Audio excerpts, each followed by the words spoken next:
While I was unable to travel to Washington to join you tonight, I'm honored to be part of this ceremony, especially because you are honoring the hundreds of thousands of Americans who come from all walks of life to serve in the National Guard. Just last week, I was in a high school gym in Monette, Missouri, population 7,396, for a very special occasion. The place was packed.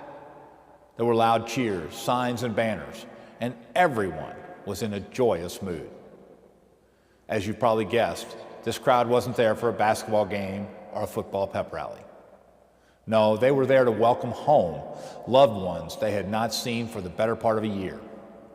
In this case, those fathers, mothers, sons, and daughters were the 153 citizen soldiers of the 276th Engineer Company of the Missouri National Guard, coming home after a 9-month deployment to Afghanistan and winning 10 Bronze Star medals and 27 combat action badges in the process.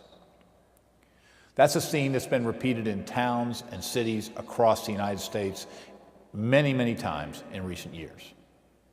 Whether it's a welcome home ceremony or a deployment ceremony, there are tears and hugs and lots of prayers. I've been to dozens of these ceremonies in the past 6 years, and each time I'm reminded of how immensely proud I am of the citizens who have stepped forward to serve in our National Guard: mechanics and teachers, office workers and lawyers, police officers and farmers. And as proud as I am, I'm also confident in their training, their professionalism, and their ability to fulfill their mission, whether that mission has been in support of our military effort in Southwest Asia or in humanitarian efforts to help and protect their fellow citizens here at home.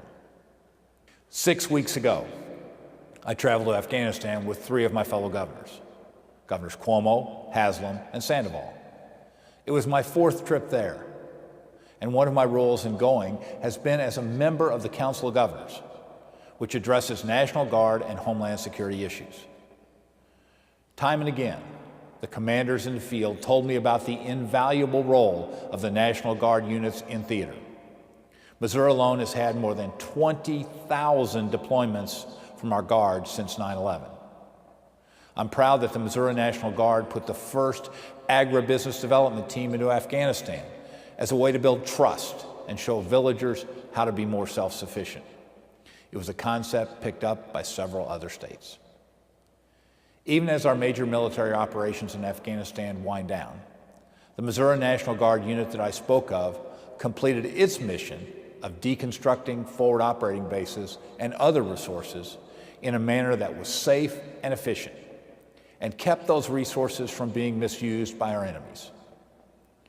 As they carry out such missions, our National Guard units are always prepared to use the full scope of their military training, engaging in firefights and taking on the dangerous job of clearing IEDs have often been a part of the mission, as has been the heroism of those in the Guard. Sadly, it has at times come at a great cost. The Missouri National Guard joins their counterparts from each state in remembering those citizen soldiers and airmen who gave their lives for our country while serving in combat areas. As Commander-in-Chief of my state's National Guard, I can tell you that the dedication of those in the Guard is just as strong when they have been deployed here at home.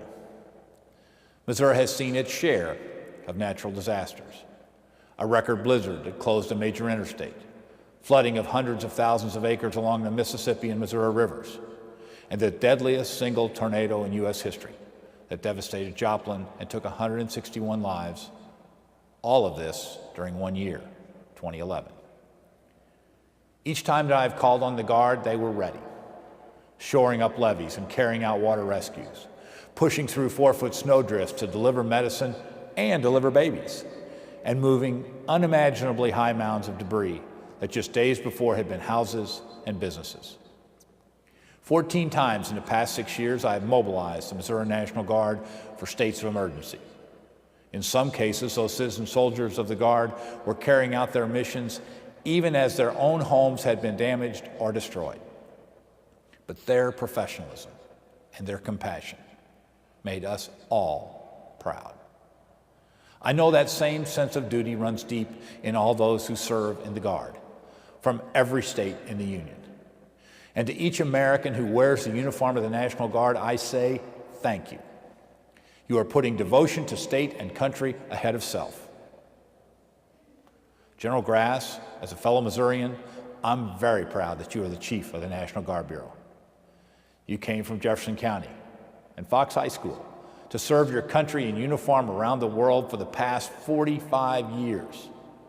I am confident you are providing outstanding representation for the 470,000 men and women of the National Guard on the Joint Chiefs of Staff. And so it gives me great delight to congratulate you as you accept the American Patriot Award on behalf of all the men and women of the National Guard. Congratulations. May God bless the Guard and the United States of America.